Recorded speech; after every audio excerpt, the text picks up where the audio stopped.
America और Iran 21 घंटे की लंबी बातचीत और नतीजा सिफर। तो चलिए आज इसी पर बात करते हैं कि आखिर हुआ क्या। सोचिए, पाकिस्तान में 21 घंटे तक बातचीत चली, लेकिन आखिर में दोनों ही पक्ष खाली हाथ अपने अपने घर लौट गए। तो सबसे बड़ा सवाल यही उठता है कि भाई इतनी लंबी बातचीत में आखिर गड़बड़ कहाँ हो गई। देखिए, इस नाकामी को समझने के लिए हमें थोड़ा पीछे जाना होगा, ठीक वहीं जहां से ये सब शुरू हुआ था। जगह थी इस्लामाबाद, पाकिस्तान, जहां मीडिएटर की भूमिका निभाई जा रही थी और माहौल में उम्मीदें और पुराने जख्म दोनों ही घुले हुए थे। माहौल में तनाव तो पहले से ही था। जरा सोचिए, ईरान का जो डेलीगेशन आया 70 लोग, और वो भी फाइटर जेट्स के साये में। मतलब शुरू से ही एक दूसरे पर भरोसा जीरो था। लेकिन वो अपने साथ सिर्फ सुरक्षा ही नहीं लाए थे, एक बहुत ही गहरा, बहुत ही भारी संदेश भी था।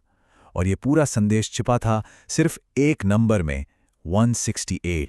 तो ये 168 है क्या? ये कोई मामूली नंबर नहीं था। ये उनके प्लेन का नाम था, मिननाब 168। और ये नाम क्यों? क्योंकि ये मिननाब शहर में एक लड़कियों के स्कूल पर हुए हमले की याद दिलाता था, जिसमें 168 स्टूडेंट्स और स्टाफ मारे गए थे। इतना ही नहीं, उस प्लेन में 4 सीटें खाली रखी गई थीं, जिन पर उन बच्चों के बैग और जूते थे।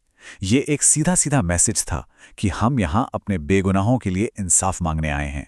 तो माहौल में इतना भारीपन तो था ही, लेकिन वो कौन से असली मुद्दे थे, वो कौन सी 3 दीवारें थी जिनसे टकराकर ये सारी बातचीत टूट गई?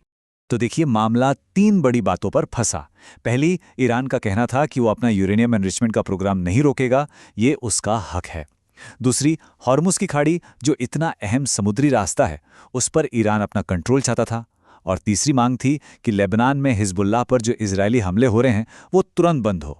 और अमेरिका इनमें से एक भी बात मानने को तैयार नहीं था, बिल्कुल नहीं। लेकिन कहानी सिर्फ मीटिंग रूम के अंदर नहीं चल रही थी। असल खेल तो बाहर हो रहा था। बाहर से जो दबाव बन रहा था, उसने ही असल में इन टॉक्स को पटरी से उतार दिया। एक तरफ टेबल पे डिप्लोमैट्स बात कर रहे थे और दूसरी तरफ उस वक्त के अमेरिकी president Donald Trump social media पर थे। वो खुलेआम धमकियां दे रहे थे, कह रहे थे कि ईरान के पास कोई और रास्ता है ही नहीं, उन्हें हमारी बात माननी ही पड़ेगी। और ये सिर्फ बातें नहीं थीं, एक्शन भी लिया जा रहा था। ठीक उसी वक्त अमेरिकी नेवी ने हॉर्मुज़ की खाड़ी में उन माइंस को हटाना शुरू कर दिया जो ईरान ने बिछाई थीं। जैसे ही ये खबर ईरानी डेलीगेशन तक पहुंची, उन्होंने इसे एक खुला धोखा माना। और इस आग में घी डालने का काम किया इजराइल ने। प्रधानमंत्री नेतन्याहू का बयान आया कि बातचीत अपनी जगह है, लेकिन ईरान के प्रॉक्सी ग्रुप्स, चाहे वो हमास हो, हिजबुल्लाह हो या हूथी, उन पर हमारे हमले जारी रहेंगे। मतलब हर तरफ से प्रेशर बनाया जा रहा था। तो जाहिर है बातचीत तो टूटनी ही थी। अब सवाल ये है कि इस टूटी हुई बातचीत के बाद अब क्या? आगे का रास्ता कितना खतरनाक है? बातचीत टूटते ही अमेरिका ने अपनी अगली चाल चल दी। धमकी दी वेनेजुएला स्टाइल नाकाबंदी की। इसका मतलब क्या है? इसका मतलब है ईरान का तेल पूरी तरह से बंद कर देना, उसके सबसे जरूरी खर्ग आइलैंड टर्मिनल को अपने जंगी जहाज़ों से घेर लेना ताकि वो एक बूंद तेल भी ना बेच सके। एक तरह से ईरान की अर्थव्यवस्था का गला घोटने की तैयारी। और ये सिर्फ खोखली धमकी नहीं है। अमेरिका ने अपने कई एयरक्राफ्ट कैरियर्स उस इलाके में भेज दिए हैं या भेज रहा है। USS Gerald Ford, USS Ibrahim Lincoln, ये सब ताकत का खुला प्रदर्शन है।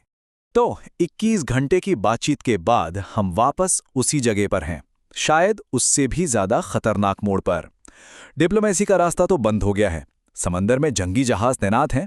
अब सबसे बड़ा सवाल यही है कि क्या हॉर्मुज़ जलडमरू मध्य दुनिया का अगला बड़ा जंग का मैदान बनने जा रहा है?